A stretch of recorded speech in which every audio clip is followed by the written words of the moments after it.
მე არ მესმის ადამიანების, რომლებიც ცდილობენ ჩემს არ გამოყენებას და პირიქით ისეთ სიტყვებს იყენებენ, რომლის გამო მიწევს მე მათი დაბლოკვა.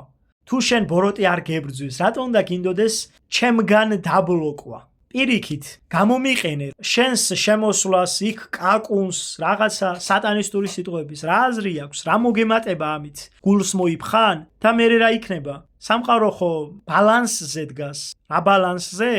აი ასეა სამყარო. F1 უდრის -F2 ფიზიკის კანონია. თუ შენი მხრიდან ბოროტებას ისრი მეორე მხარეს, სადაც სამყაროა, ეს სამყარო ხო ჩაიზნიქება, გადაიწონება. ამიტომაც ის სამყაროც რას დაგიბრუნებს? ბოროტებას დაგიბრუნებს, რომ გაწონა სწორდეს. ბოროტებას ვინც თესავს, ბოროტებას მოიმკის. როცა შემოდიხარ და წერ ბოროტის სიტყვებს, შენ ბალანსს არ ღვევ. ამიტომაც მე ვერ გავამრავლებ ჩემს ირგვლივ ბოროტებას. ძალიან მარტივია. ამიტომაც მიწევს ასეთი ხალხის დაბლოკვა და ასეთ ხალხთან სამუდამოდ დამშვიდობება. მე 4 ზებუნებრივი ნიჭის მატარებელი ადამიანი სრულიად უსასყიდლოდ, მათ შორის 10,000-ობით ადამიანს ვეხმარები გარეგნულად გაიგოს ვის რომელი გენეტიკური კოდი აქვს და შესაბამისად გენეტიკური კოდი ნიშნავს კონკრეტული ჯანმრთელობის პრობლემების მიმართ მიდრეკილებას, კონკრეტულ ნიჭს, პლუსებს და მინუსებს.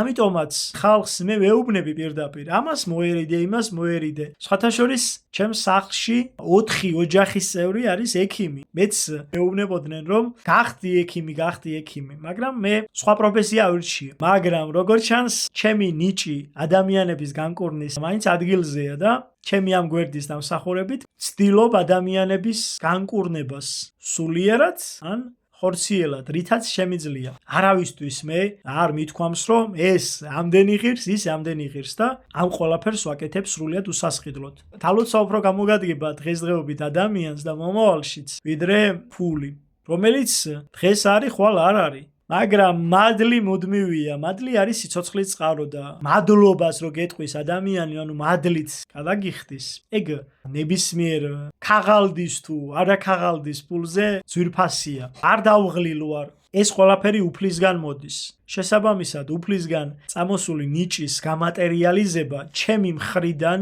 იქნება არაქრისტიანული საქციელი. ეს ისეთივეა, უფლისგან ბოძებული სილამაზე ვიღაცამ გამოიყენოს ბოროტებისთვის.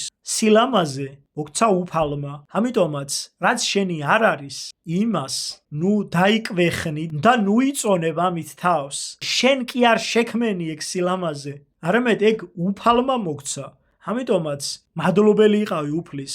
სილამაზე წარმომავლია ყველანი დავბერდებით, მეც დავბერდები, შენც დაბერდები, მაგრამ სული არ ბერდება. ეს არის სიმართლე. სადაც არის სიმართლე და სიკეთე, იქ არის უფალი და სადაც არის უფალი, იქ არის გამარჯვება. უფალმა გაგახაროთ და გაგაძლიეროთ, უფალმა კეთილგზაზე გატაროთ მუდამ. არასდროს არ მithქვამს, მაგრამ ახლა ვიტყვი, სამწუხაროდ ვარ ახლომხედველი, ამიტომაც თუ სათვალის გარეშე დამინახავთ ვიდეოში და იტყვით, რომ ადამიანი, რომელიც არის ახლომხედველი და ასტიგმატი, ტექსტს კითხულობს, გაგიმარჯვოთ ღმერთმა, მაგრამ ხო აბსურდი გამოდის. ტექსტ ფიზიკურად ვერ ვკითხულობ სათვალის გარეშე და ჩემი ვიდეოების უმეტესობაში მე სათვალის გარეშე გესაუბრებით წარმატებები